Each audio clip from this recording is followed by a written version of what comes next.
There's a white powder sitting in warehouses across America. It costs less than $2. It removes toilet stains, sink rust rings, bathtub mineral deposits, and decades-old yellow buildup in under 30 minutes. Permanently. No scrubbing, no bleach fumes, no plumber, no professional equipment. The same powder was used in Victorian England to clean the stone floors of public baths. It was standard issue in United States Army field sanitation manuals up until 1953.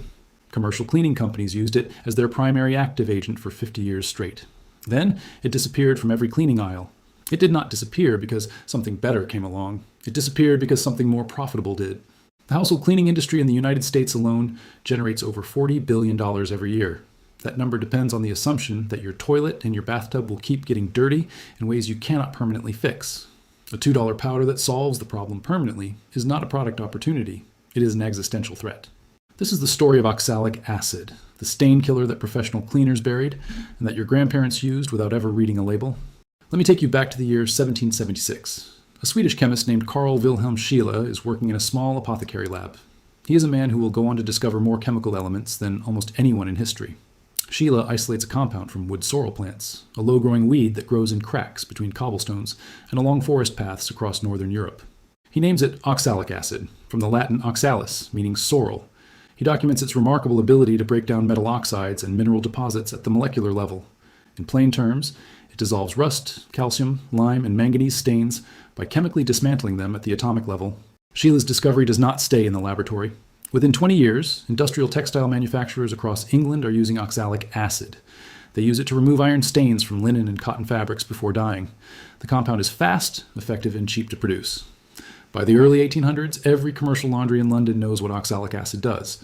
But here is where it gets interesting. Textile workers were not the only ones paying attention. By the mid-1800s, Victorian housekeepers are using diluted oxalic acid solutions to clean stone sinks and ceramic basins. The compound attacks hard water mineral deposits, rust rings from iron pipes, and yellow tannin stains, leaving surfaces clean without abrading the porcelain. Abrasive cleaners scratch the glaze of porcelain. Every microscopic scratch becomes a new harbor for bacteria and staining compounds. Oxalic acid cleans chemically, not mechanically. It leaves the surface intact, completely smooth. Nothing to grip the next deposit.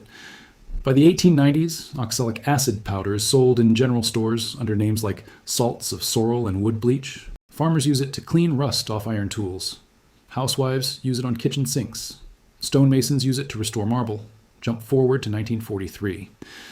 The United States Army Corps of Engineers publishes field sanitation standards for military installations. Oxalic acid is listed as the recommended treatment for removing mineral scale and rust from latrines and mess facility sinks. The military chose it for 3 reasons. It works reliably in the field, it requires no professional application, and it costs almost nothing. Now, let me show you exactly why this works, because the chemistry is genuinely elegant and understanding it changes how you think about every cleaning product you have ever purchased. Toilet stains fall into 3 primary categories. The first is hard water mineral deposits, primarily calcium carbonate and magnesium carbonate, the white and gray chalky buildup that forms at and below the waterline. The second is rust staining, the reddish-brown discoloration caused by iron compounds in your water supply reacting with oxygen. The third is manganese staining, the dark brown or black ring that forms in water with elevated manganese content. Each of these 3 stain types has something in common. They are all insoluble mineral compounds that adhere to the ceramic surface of your toilet bowl. Oxalic acid attacks all 3 through the same fundamental mechanism. It is a dicarboxylic acid, meaning it carries 2 carboxyl groups that actively bind to metal ions. When oxalic acid contacts calcium carbonate, it converts it into calcium oxalate and carbonic acid. The carbonic acid immediately breaks down into carbon dioxide and water.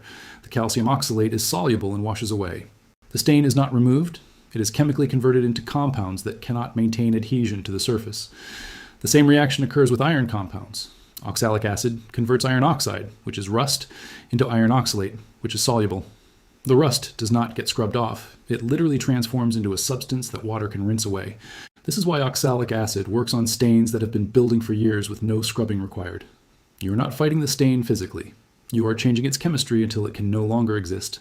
Manganese compounds respond identically. Oxalic acid complexes with manganese ions, converting the insoluble dark deposits into soluble manganese oxalate that rinses cleanly away. And critically, the ceramic glaze of your toilet bowl is chemically neutral to oxalic acid at normal application concentrations. The acid targets mineral deposits selectively. It does not attack the glaze. The surface integrity is fully preserved. In fact, surfaces cleaned repeatedly with oxalic acid over time become progressively less prone to staining because the glaze remains microscopically smooth with no scratches or pits for deposits to anchor in. Here is where the story takes a very uncomfortable turn for a $40 billion industry. After World War II, chemical companies that had spent the war years manufacturing industrial compounds for military applications needed to pivot to consumer markets. Companies like Procter & Gamble, Colgate, and a dozen others began developing branded household cleaning products at scale. The economic model they built was not designed around solving cleaning problems permanently. It was designed around solving them temporarily, predictably, and repeatedly. Think about what that means in practice. A cleaning product that works once and eliminates the problem is a product you buy once. A cleaning product that works for 3 weeks and requires reapplication is a product you buy 17 times a year. The entire consumer cleaning industry is architecturally designed around impermanence. Not because impermanent solutions are better chemistry, because impermanent solutions are better business. Oxalic acid presented a specific problem that the new consumer cleaning industry could not work around. You cannot easily patent it. It is a naturally occurring compound first isolated in 1776. Its chemistry is thoroughly documented and widely understood. Any manufacturer can produce it. Any bulk chemical supplier can sell it. There is no proprietary angle, no trade secret, no sustainable competitive advantage, and it works too well. A single treatment with a properly applied oxalic acid solution removes years of mineral buildup in under 30 minutes. Reapplication twice a year as a maintenance dose prevents new staining from developing. A consumer who knows this has almost no reason to buy a single-use toilet cleaner tablet, a weekly cleaner gel, or a monthly scrubbing powder. They buy a bag of powder once a year and the problem stays solved. So the industry did 2 things simultaneously. First, they lobbied successfully for restrictive handling and labeling requirements on raw oxalic acid powder. Second, they reformulated their own premium products to include oxalic acid as an active ingredient under proprietary trade names. One product quietly broke from this pattern. Barkeeper's Friend lists oxalic acid as its primary active ingredient right on the label, but even it is positioned as a specialty product for cookware, not as the universal stain elimination compound that oxalic acid actually is. The raw oxalic acid powder you buy directly costs roughly $2 per 100 grams, enough to treat a toilet bowl 15 times. The branded products sitting on the shelf next to it cost between $5 and $20 for a single application. The chemistry is identical, the markup is not. The knowledge did not die. It retreated into the communities that never stopped needing it. In professional restoration circles, oxalic acid has never been replaced. Marble restoration specialists, Victorian tile conservators, historic property managers, and commercial pool maintenance crews all use it routinely. Stone restoration guides list oxalic acid as the standard treatment for iron and manganese staining on natural stone.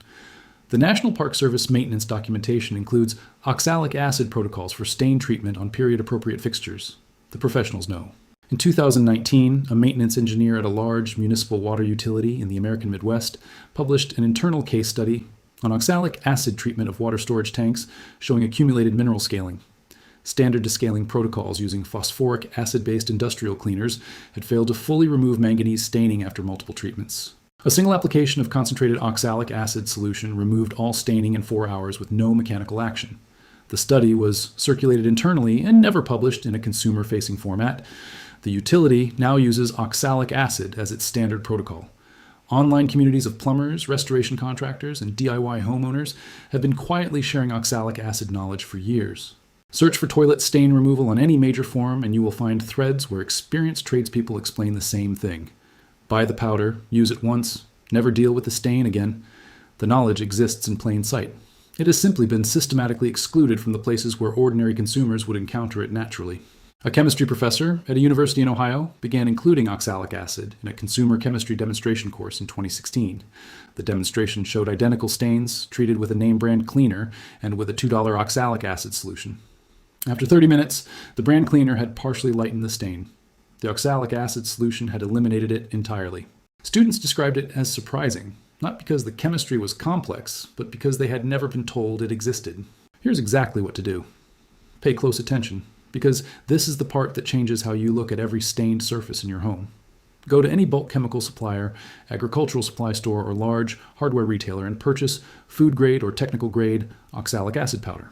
You will find it listed as wood bleach, wood brightener, or rust remover crystals. A container costs between $3 and $6 and lasts years. For toilet bowl stains, first, reduce the water level in the bowl, turn off the water supply valve, and flush once to drain most water. You want the stained surfaces exposed directly to the solution rather than diluted by standing water. Mix 30 grams of oxalic acid powder into 500 milliliters of warm water in a plastic container. Stir until fully dissolved. Apply it directly to the stained surfaces using a foam brush or squeeze bottle. Let it sit undisturbed for 20 to 30 minutes. Do not scrub. The chemistry does the work. After 30 minutes, turn the water supply back on and flush twice. The stains will be gone. For heavily built-up staining, a second application may be needed. Apply, wait, flush, repeat. Even severe staining typically resolves within 2 applications. For sink rust rings and deposits, apply the solution with a cloth directly to the area. Let sit for 20 minutes, then wipe away. For bathtub mineral rings, apply the solution along the stain line, let it sit for 20 minutes, and rinse. The deposit converts and wipes away. For grout lines darkened by iron staining, apply with an old toothbrush. Let penetrate for 10 minutes, then rinse. Grout returns to its original color. Always wear rubber gloves. Oxalic acid is an irritant. Ensure the bathroom is ventilated. Do not mix with bleach or bleach-containing products. The same compound is present in spinach and rhubarb. At cleaning concentrations, it is less hazardous than common chlorine bleach found in every store. Carl Wilhelm Scheele died in 1786, 10 years after isolating the compound that would clean the toilet in a house he never could have imagined. He never knew what would be done with his discovery. He never knew it would be buried, repackaged, marked up, and sold back to people. At 50 times its actual cost under trade names designed specifically to obscure its origins, he also never knew that it could not stay buried. Chemistry does not care about brand strategy. Oxalic acid has the same reaction with calcium carbonate today that it had in Scheele's laboratory in Köping in 1776. The mineral deposit does not care what the label says. The stain does not negotiate with marketing departments. The $40 billion cleaning industry spent 70 years teaching you that permanent solutions do not exist for common household problems, that some stains are just a fact of life, that the only answer is a newer formula, a stronger product, a professional service. Every year of that teaching generated revenue. Every problem that stayed unsolved generated a repeat purchase. But you cannot bury a law of chemistry. You can only make people forget it exists. And forgetting, as it turns out, is not permanent either. Your toilet does not need to be stained. Your sink does not need a rust ring. Your bathtub does not need mineral scaling. These are not inevitable consequences of having water in your home. They are consequences of being sold solutions designed to fail on schedule. $2, 1 bag of white powder, the same chemistry that Victorian housekeepers used to clean stone sinks in 1870. The same compound that the United States Army trusted in 1943. The same active ingredient that professional restorers have never stopped using because they needed results, not repeat customers. Some knowledge never truly disappears. It simply waits for someone to remember. And now you remember.